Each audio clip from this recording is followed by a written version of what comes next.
Puji Tuhan. Adapun nama saya Samiaji, ya. Kalau dari nama, ya, itu saudara bisa tebak, ya, dari etnis mana saya. Ya, saya berasal dari Jawa Timur, ya, kelahiran Jember, tanggal 4 September, ya, tahun 1958, ya. Ya, di Jember saya cuma numpang lahir, saudara, ya. Cuma numpang lahir. Tahun 63, ya, kami sekeluarga oleh orang tua kami, karena ayah saya seorang militer, ya, begitu pulang dari pasukan Garuda II di Kongo, ya, pasukan United Nation atau pasukan PBB yang dari Indonesia itu pasukan Garuda II, selesai pulang, ya, dari misi perdamaian, apa yang terjadi? Terjadi gejolak di dalam negara kita, ya. PRRI terjadi di Sumatera Utara, tapi di Sulawesi Utara terjadi perang antar saudara, antara, ya, orang Manado bilang antara papa dan mama, papa dan anak, ya. Permesta itu merupakan, ya, perang antara orang tua dan anak. Ya, orang tua yang ada di tentara di pusat itu mengamankan, ya. Ya, jadi begitu aman Permesta, keluarga dibawa oleh bapak ke Manado semua, sebab ayah saya, Pak D saya, ya, itu juga militer, tapi beliau bertugas di Kalimantan. Nah, waktu perang Permesta itu, pengamanan Permesta, sempat ketemu rupanya dari Batalion 503 Brawijaya Surabaya dengan Pak D saya di sana. Dibilang, oh ternyata kamu ikut juga pengamanan Permesta di Manado, ya, Sulawesi Utara. Nah, terus nenek cerita, nanti kalau kamu balik aja ke minta pindah dari Kodam 8 Brawijaya ke Kodam 13 pada waktu itu di Sulawesi Utara. Pindah aja ke Manado biar kita dekat. Kalau kamu mau ke saya, ya, cuma dekat dari Manado ke Kalimantan, ya, Sulawesi Utara ke Kalimantan. Nenek cerita sudah terjadi deal kira-kira begitu, ya. Saya sama Pak D saya. Nah, puji Tuhan, tahun 63 selesai Permesta itu, baru orang tua dibawa ke Manado. Jadi saya tahun 58 cuma numpang lahir di Jember, ya. Bapak saya Kediri, ibu kandung saya orang Madura, ya. Nah, aman Permesta 63. Ya, aman Permesta bukan tahun 63, ya, tapi tahun 63 setelah aman, bapak saya boyong keluar ke Manado. Dari tahun 63, ya, sampai 93, 30 tahun full saya di Manado. Makanya Bro Fengki mungkin kaget. Ini casing Jawa, bahasa Manado. Nah, sudah dari nama orang sudah bisa tebak, pasti saya Jawa, betul saudara.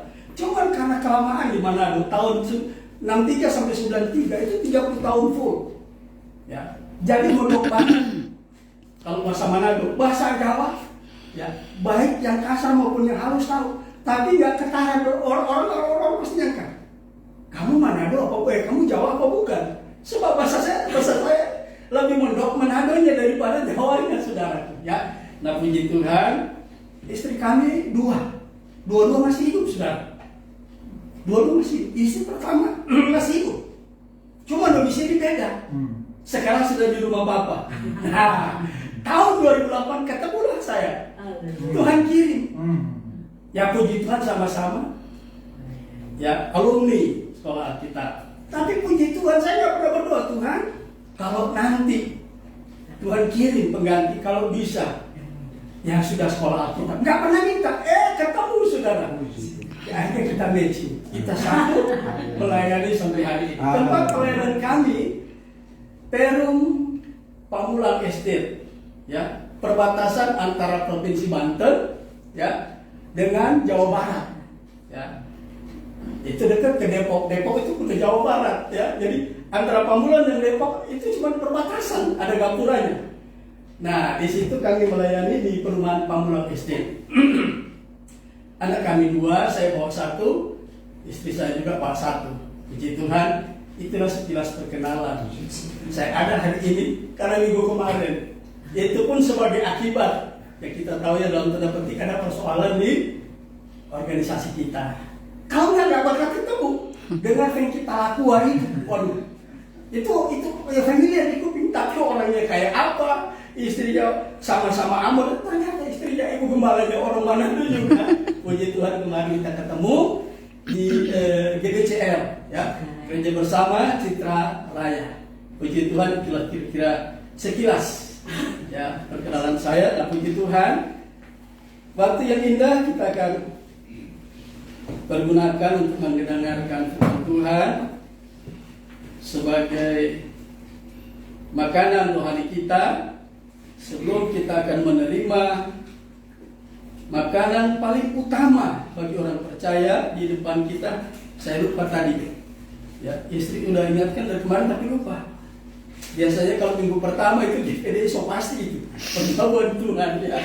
Tapi mohon maaf gimana ya, pakai seragam. Jadi harus ada dress code-nya. Dress code di GPD itu udah lain, sudah lain. Pasti hitam putih. Haleluya. Mohon maaf gembala ya. Nah, kita akan buka Alkitab kita di dalam kitab Perjanjian Baru yang terdapat di dalam surat Yudas, ya. Surat Yudas. Puji Tuhan, terima kasih, ya. Saudara sudah berdiri, ya. Nah, Yudas pasal yang pertama, ayat yang pertama dan ayat yang kedua. Di sini redaktur Alkitab memberikan pembukaan judul yaitu salam.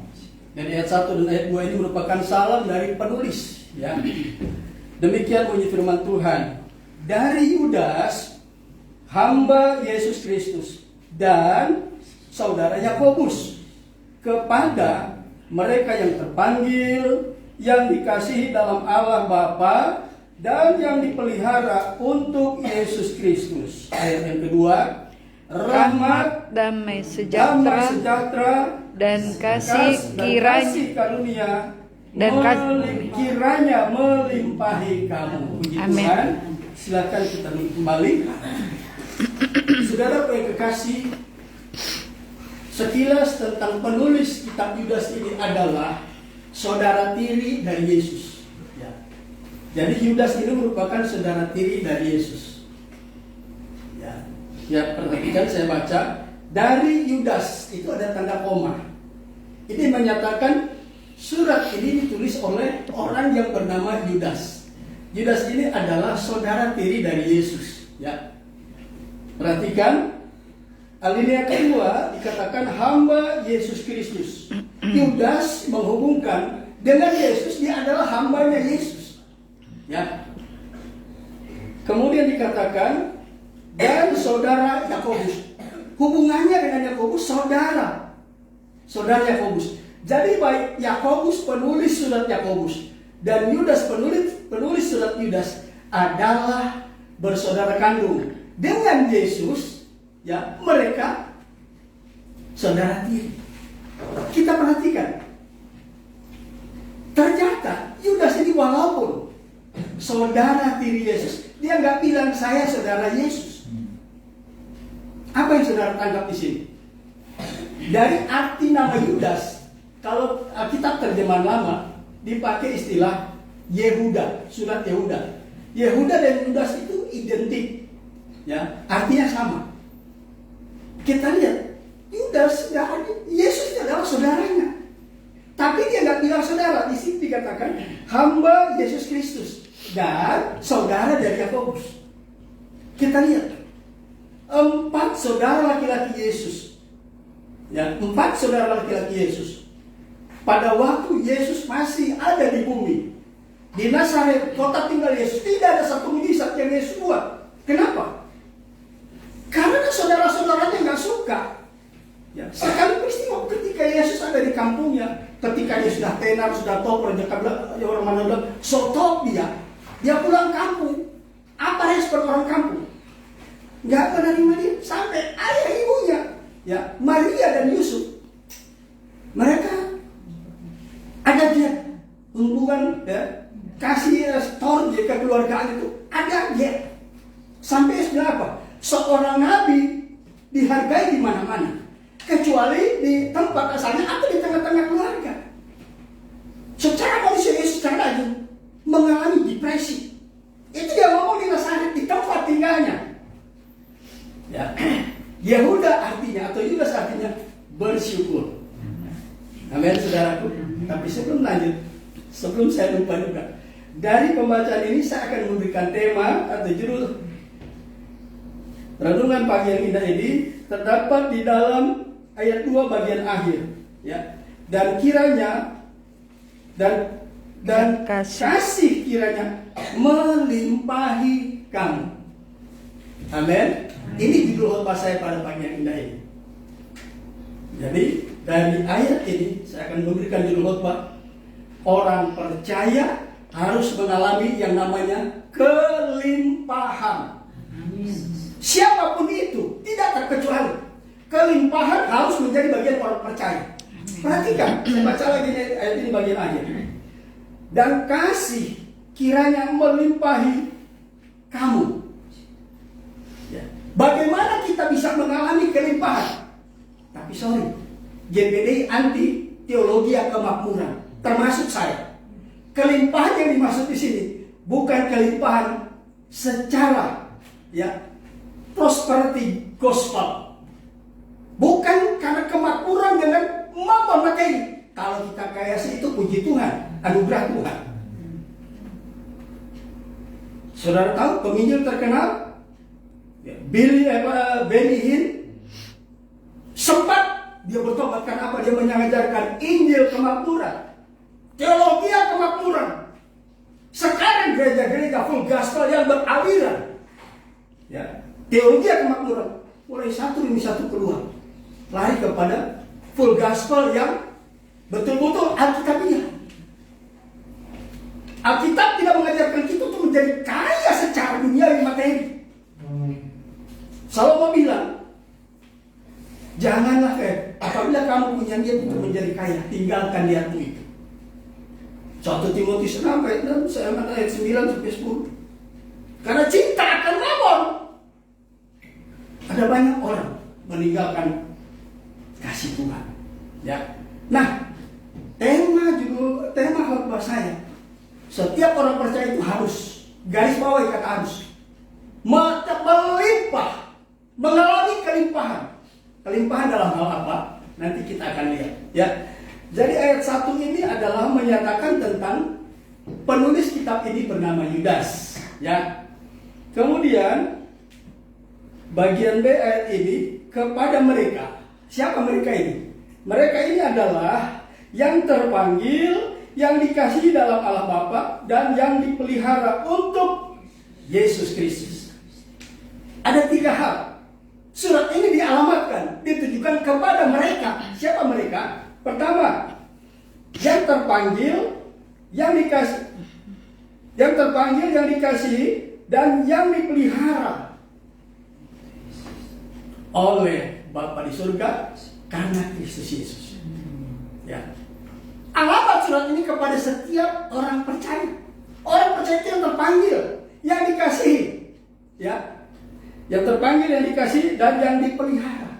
Sadar atau tidak, kita itu dikasihi, kita dipanggil Tuhan keluar dari kegelapan dosa, masuk kepada terang Allah yang ajaib. Amin. Terpanggil, kita dikasihi itu sebabnya kita dipanggil Tuhan. Dipanggil bukan pulang ke surga, dipanggil dari kegelapan dosa masuk dalam terang Allah yang ajaib. Betapa dahsyatnya kasih Allah.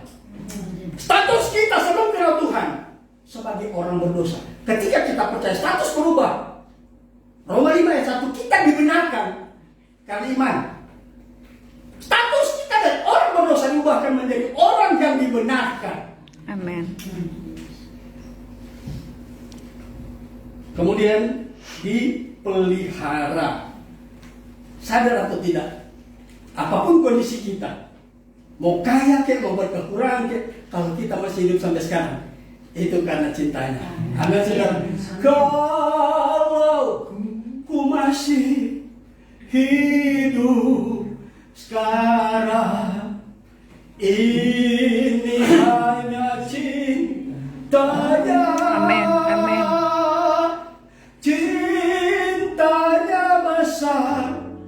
heran dan mulia. Oh, sungguh tak terduga. Amin, saudara. Kalau kita masih ada sampai pagi yang indah ini, kita berada di rumah Tuhan, cuman karena kemurahan Tuhan. Amin. Amin. Makanya only by His grace itu adalah trademarknya orang GPDI. Sejak tahun 1921, GPDI di Indonesia sampai hari ini sudah 101 tahun lebih.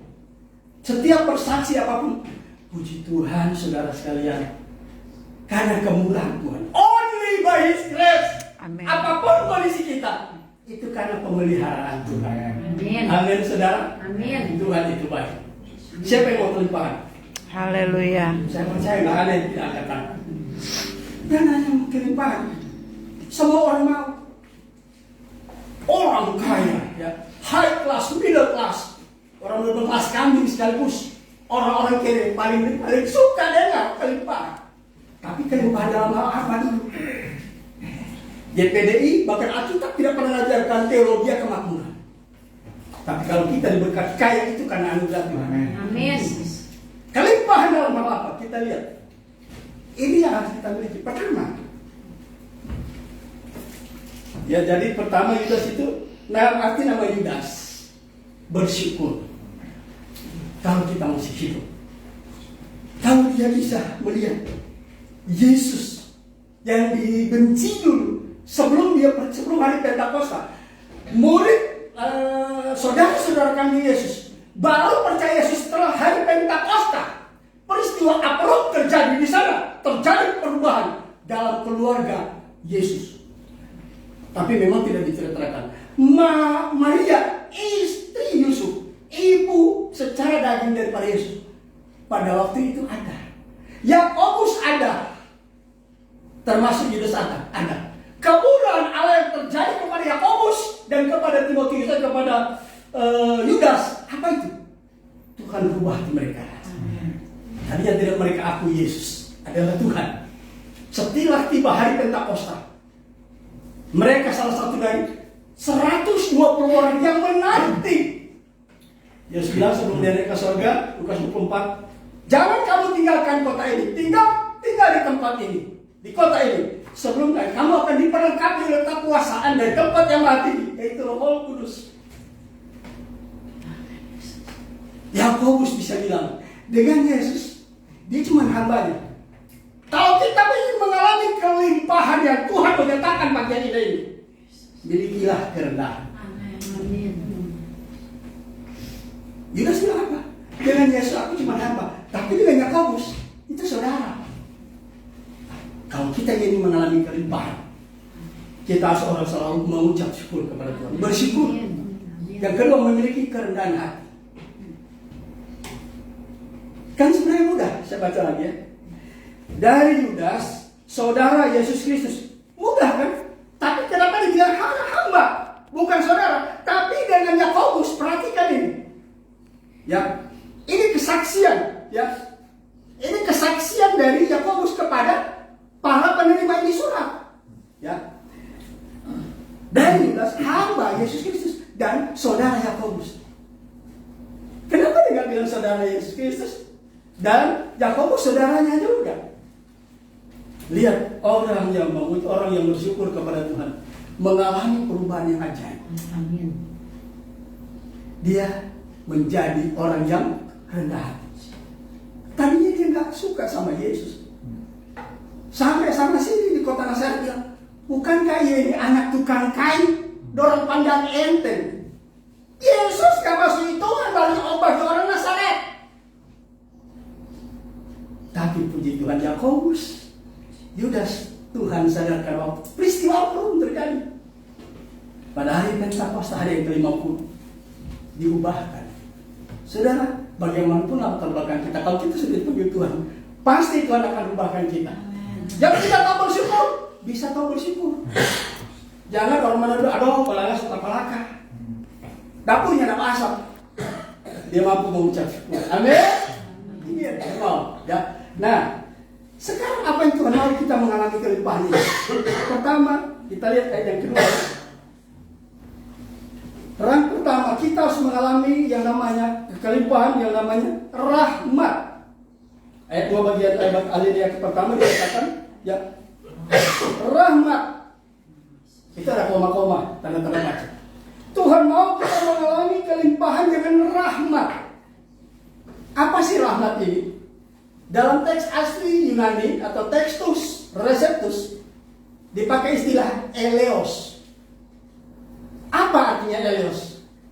Eleos artinya hati yang berbelas kasihan. Ya, Yesus mengajarkan Matius 11 ayat yang ke-29. Belajarlah kepadaku karena aku lemah lembut dan rendah hati. Orang yang memiliki karakteristik sifat rendah hati, dia akan memiliki apa? Eleos. Hati yang berbelas kasihan. Ketika Yesus menghadapi 5.000 orang, Yesus bilang, kasih makan pada orang, beri mereka makan. Filipus sarjana ekonomi, hitung-hitungannya luar biasa. Tuhan, ini semua matahari masuk. 200 dinarnya nggak cukup ini 5.000 orang. Itu belum terhitung. Kalau ada ibu-ibu bawa anak-anak, katakan satu ibu bawa satu anak misalnya. Orang Israel kalau bikin anak saudara bisa bikin kesebelasan. Percaya? Yakub punya berapa anak? Bangsa Israel berapa suku? 12. Ya, hitunglah. Waktu itu anak-anak dan perempuan tidak terhitung. Kalau satu ibu bawa satu anak, berarti 15.000 orang loh. Yesus kasih makan 5.000 orang, ya, cuma dengan 2 ekor ikan, 5 ketul roti. 2 ekor ikan, perjanjian lama, perjanjian baru, 5 ketul roti, 5 luka Yesus mampu memberi makan rohani kita. Amin. Dahsyat luar biasa Tuhan kita. 2 ketul roti bicara tentang ini roti hidup loh. Yesuslah roti kehidupan. Yesuslah air kehidupan. Siapa makan, siapa minum akan hidup. Gitu. Amin. 2 ekor ikan bicara tentang kebenaran firman Allah, perjanjian lama, perjanjian baru. 5 ketul roti bicara tentang apa? Ini aplikasi yang sekarang secara simbolik. Tapi yang nyata di kayu salib ada 5 luka Yesus. Amin, saudara. Kaki, tangan, kepala, lambung ditikam, keluar air benda. Itu 5 luka. Goliat dikalahkan oleh Daud. Berapa Daud ambil batu? Cuma 5. Tapi tidak pakai semua. Cuma 1. Perwira di Kapernaum. Tuhan, kita budak sakit. Tidak perbudakan. Katakan sepatah kata. Daud cuma pakai 1 batu. Kita sudah berapa banyak kebenaran dan menaut ini. Percaya apapun yang mustahil, impossible bagi logik kita. Kalau kita bertindak dengan iman, mujizat terjadi. Haleluya. Kita perlu kelimpahan. Apa itu? Belas kasihan. Amin. Kita lihat orang beragama, orang bertuhan, belum tentu memiliki belas kasihan. Itu satu orang turun dari Yeriko, ya, ke Yerusalem. Apa yang terjadi? Di tengah jalan dihadang penyambung, dipukul sampai setengah mati, hartanya dirampok. Datang Lewi dia lewat, datang imam dia lewat. Orang mereka dibasepi, menyimpang jalan, nggak boleh. Aduh, bikin ribet, gue nyimpang deh. Itu pendeta datang, orang rohaniwan, katakanlah mungkin. Ya. Mereka aktivis gereja. Bukan gereja ada celakaan. Wah, mereka orang lain. Harusnya dia tolong. Aduh, semua terlambat. Lihat tuh. Kalau udah punya belas kasihan yang harap. Amin. Yesus tanya. Dari 3 orang ini yang melihat reaksi apa realita yang terjadi. Penyambung menghajar seorang yang hampir mati. Siapa yang punya respon? Orang ketiga. Orang duniawi, orang Samaria. Dia yang tahu. Orang inilah yang mengerti apa arti sesamamu manusia. Karena apa ada belas kasihan. Yang pertama kita harus kaya, limpah dengan rahmat. Saudaraku, belas kasihan bukan hanya diperlukan di tengah-tengah keluarga. Belas kasihan ini bukan iba, itu beda. Hati yang punya belas kasihan. Antara suami istri kalau sudah suasana keluarga sudah nggak baik, ya saya nggak perlu jelaskan, saudara bisa jabarkan apa makna dari kata ya tidak baik. Miskomunikasi, misunderstanding dan lain sebagainya itu mustahil tidak terjadi dalam setiap keluarga. Tapi kalau kita punya belas kasihan, wah, kok apa seminggu ini malah lihat itu muka tadinya bintang film kalah loh. Ada pujian, kenapa? Hati yang penuh belas kasihan. Amin. Ketika kita di depan altar, aku mengasihi kau waktu senang, waktu susah, segala macam sakit penyakit.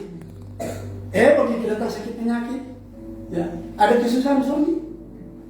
Yang keluar, puji Tuhan kalau nggak seperti istrinya Ayu. Kan masih hidup pagi ini. Sekali sebagian masih hidup. Lebih baik anak kutuk yang anak Allah, mau anak mati juga. Wow, kalau istri seperti ini sudah bahaya. Makanya perlu kita kaya dengan hati yang penuh dengan belas kasihan. Yang kedua, kita harus limpah, mengalami kelimpahan dalam damai sejahtera. Dalam teks aslinya dipakai istilah Eilemer, damai sejahtera. Apa itu definisi damai sejahtera?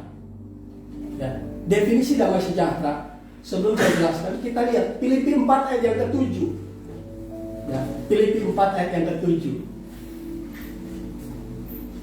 Kalau ada yang bisa bacakan, boleh ya, siapa yang duluan dapat silakan. Bapak-bapak, ibu-ibu atau kaum muda silakan. Filipi 4 ayat yang ke-7. Filipi 4 ayat yang ke-7. Damai sejahtera Allah yang melampaui segala akal akan memelihara hati dan pikiranmu dalam Kristus Yesus. Amin, saudaraku. Damai sejahtera Allah ini kalau mau dijabarkan tidak mampu dijabarkan dengan akal. Damai sejahtera Allah yang melampaui akal kita. Ya. Dahsyatnya itu kuasa damai sejahtera. Damai sejahtera Allah itu akan memelihara hati, senternya manusia dan pikiran. Peperangan orang percaya itu dimulai dari pikiran. Segala jenis penyakit itu asal dari pikiran. Saya tidak akan jabarkan panjang-panjang. Itu globalnya aja. Hendaklah damai sejahtera Allah memelihara hati dan pikiran. Apa itu damai sejahtera Allah? Apa itu damai sejahtera? Yohanes 14 ayat 27. Tolong baca lagi. Yohanes 14 ayat 27. Ini Yesus sendiri yang memberikan definisi. Apa definisi damai sejahtera? Yohanes 14 ayat yang ke-27.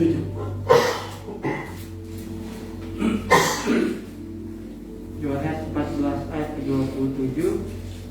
Damai sejahtera kutinggalkan bagimu, damai sejahteraku kuberikan kepadamu, dan apa yang kuberikan tidak seperti yang diberikan oleh Tuhan kepadamu.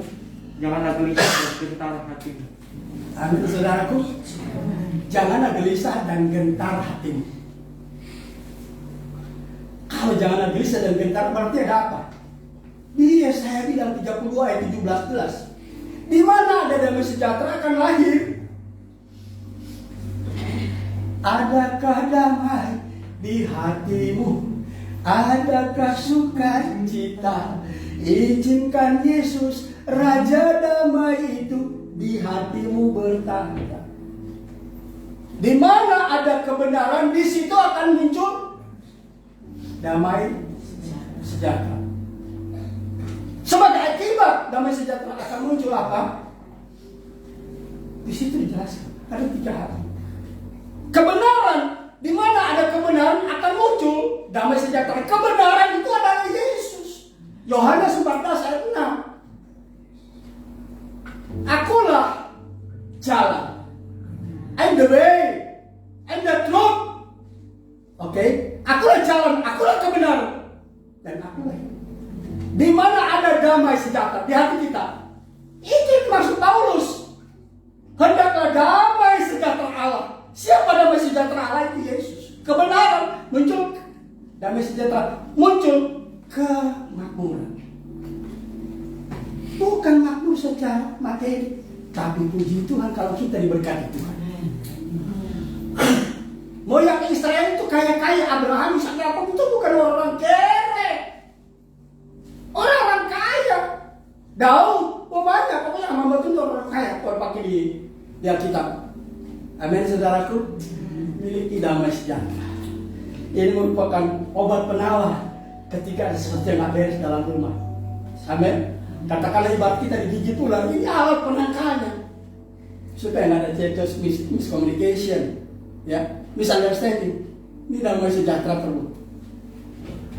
Kaya dengan damai sejahtera. Yang terakhir. Dan kasih.